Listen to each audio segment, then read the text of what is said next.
Hey guys, Young Living Country Girl here with my little man, and we just received his K12 boxes for kindergarten. Now, we've never done this before, and I was really curious as to how these are, and so I'm going to show you guys what we got, and then maybe after a couple months I can give you guys a little review of what we thought about the program. So let me show you.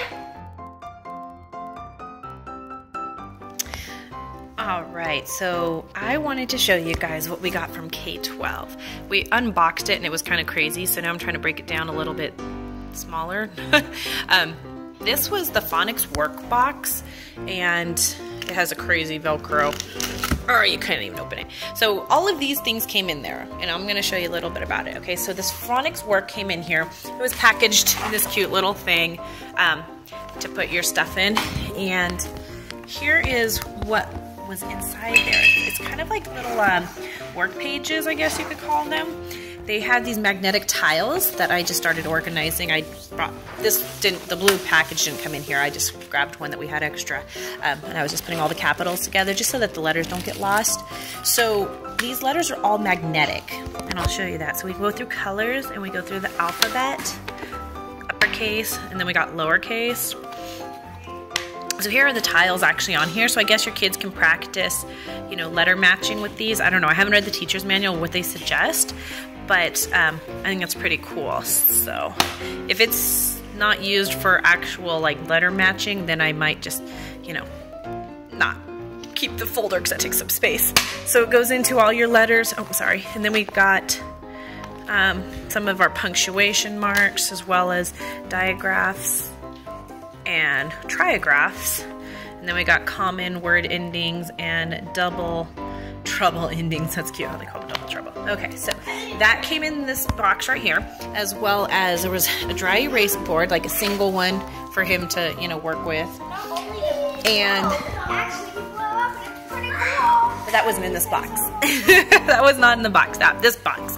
Okay, a little dry erase eraser. And then they have these little tiny cards, which I guess these would be pretty cool for maybe our sight words or something. We can put our sight words on here for the week. You can practice them. And then it came with this dry erase like little easel board, which is really cool. And I just realized it's actually magnetic too. So that might be cool too to have our, you know, our words on there so he can spell them out and stuff. So I don't know. Like I said, I haven't read the teacher's manual how they recommend using all of this stuff, but I've got a bunch of ideas already going on in my head. So there you go. That was the number one, the Phonics Work Box, and I will start showing you all the rest of them in just a moment. Here it is. Okay, so I already showed you guys the Phonics Work with the Works tile kit. That was all those magnetic letters. And now this is the rest of the phonics program. Okay, so it comes with 2 teacher's guidebooks that look pretty intense and intimidating in a way. They go through and tell you kind of, you know, what you're going to need and what the work is going to be online, and then for regular, which if it's like the other school we did online, it wasn't necessarily, they didn't necessarily have to actually be online. It was just extra like videos and stuff that showed sound and stuff. So I don't know yet. I haven't hopped online to see. But it shows you what you're going to need and everything. So it's kind of nice in that sense, you know, going over it. Here's like our lesson, you know, what we need to do, the advanced prep, which is kind of cool, and the big ideas that we're supposed to learn, different ways, you know, things we're going to use. So it looks pretty thorough as far as telling you how to teach. So if that's intimidating, this will be nice for that. Honestly, I don't think I'll be using this book too much. I'll kind of get my basic ideas to what they want me to learn and teach them. But like Sarah, you can see it says online, you know, 20 minutes review, which 20 minutes for a kindergarten is a long time. And then like one of the other spots, it was like 30 minutes. So I guess if you're, you know, focusing offline, 30 minutes study on the letter M and T. So I guess depending on what you're considering focusing on the letters. I mean, if it's like Play-Doh time, you know, shaping them out or something, but they don't necessarily offer that as an option. So I'll have to, like I said, go through a lot closer and see, but pretty thorough as far as the teacher's guides go, which is nice because the last time we tried doing an online school, the teacher's guide was not good at all. So this, I guess, is better to have more info than less. So, and then this is going to be his actual books. This is the phonics activity book, and it looks pretty fun. I think he's going to enjoy that. You know, we're starting off with kind of going through and saying the different sounds that we're going to be learning, kind of going through all of that. And then here it is, that beginning, you know, letter sounds of M and T. So, you know, just identifying some of those. But definitely seems like he's going to be getting a great education. I do have to say that. Like, I was just looking at the books and I'm all, he's supposed to read that by the end of kindergarten? What? So, and then they call this the assessment book. Which I haven't really, you know, gotten that into. It looks like, okay, so it looks like it's kind of more like a test book maybe, because it's saying by this point he should know these sounds and kind of going through it. So I guess this is going to be like our test book for him. Then we have all of these great little reading books. And that's why I was saying, like, looking at these ones, it's like, okay, yeah, that seems kindergarten, but then this is level 1. And then if you look at the last one, it's level 11.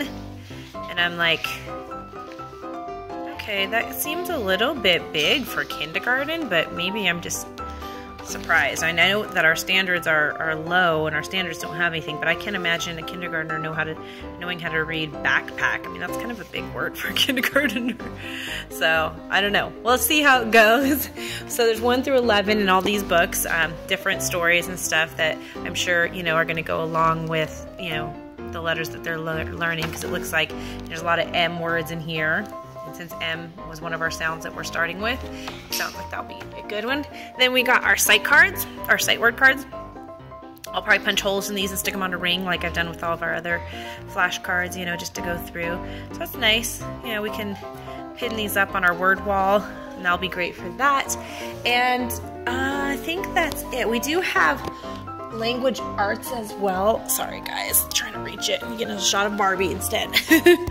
There is also the language arts, and this again is 2 huge teacher's manuals. Like, yeah, whew, there's a lot to go through, and it looks like it's laid out pretty similar as far as, you know, your overview and offline, online, and what you're supposed to do. Then there's the activity book for it, which again looks pretty fun, pretty standard.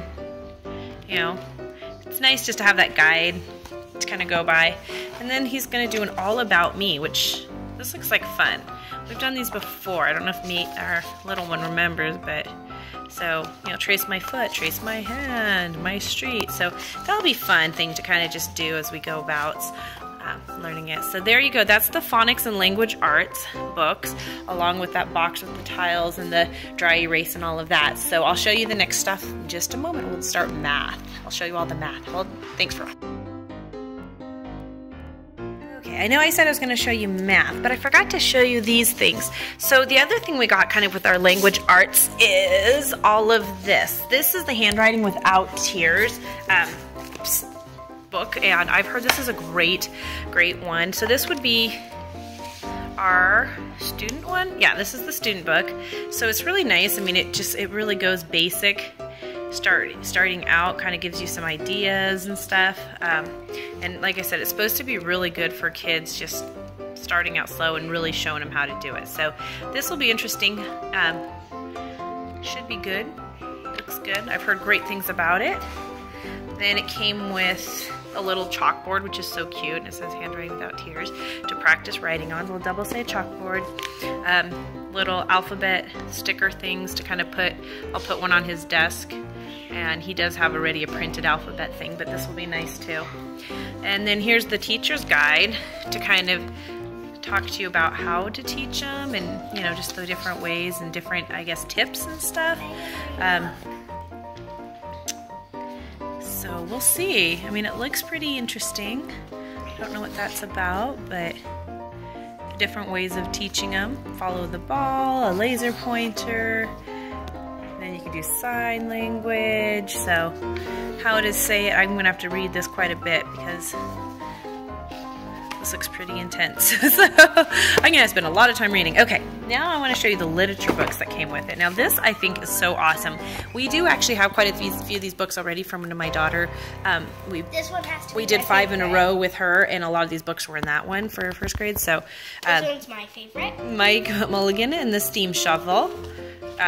Possum Magic. Never seen that one. That looks cute. Never seen that one. Follow the Drinking Gourd. That looks interesting. I have Madeline. Yeah, we have Madeline. Mika loves this book. I love Madeline too. When Clay Sings. This looks interesting. I bet that'll be fun too, because it has, you know, a lot of the Native American Southwestern stuff, which was fun. I've seen videos of this one. Okay. The story about Ping. We have this one and love this story. Ping. This is such a cute story. And we have ducks, so that's actually fun for us too. Bringing the Rain to Capith Plain. Oh, Capiti. I'm sorry, that was an H. Part of my camera is covering it. So that looks like a fun book. Reading Rainbow's book. Awesome. I'll have to check that one out more closely. The Story of Ferdinand. Now, I remember having this book as a kid, and I think we actually have a really, really old copy in the kids' bookshelf if they probably never looked at it. But that's a good book for reading, especially like circle time. The Great Kapok Tree. The Tale of the Amazon Rainforest. Sorry, I'm reading through my phone, and it's kind of hard. Wow, that looks really interesting.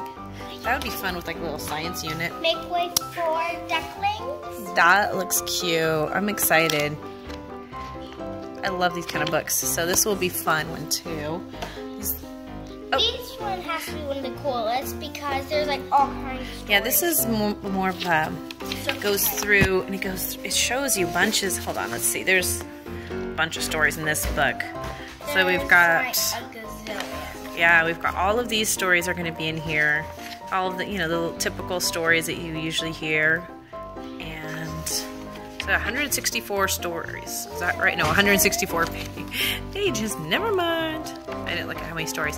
So this will be fun. This will be a nice little break time where we can sit and read some of these stories. For circle time. Peter Rabbit's The Complete Adventures. Oh, I love Peter Rabbit. There's a lot of really good books in here that will be nice for like circle time. A Story, an African tale retold and illustrated by Gail E. Haley.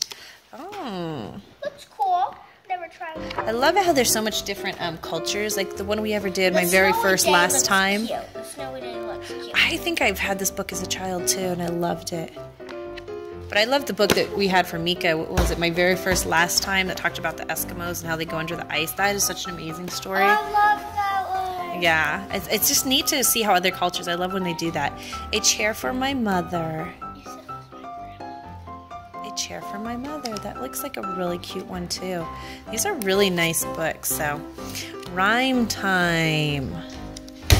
Rhyming time. That will be a fun one. Show different kinds of poems.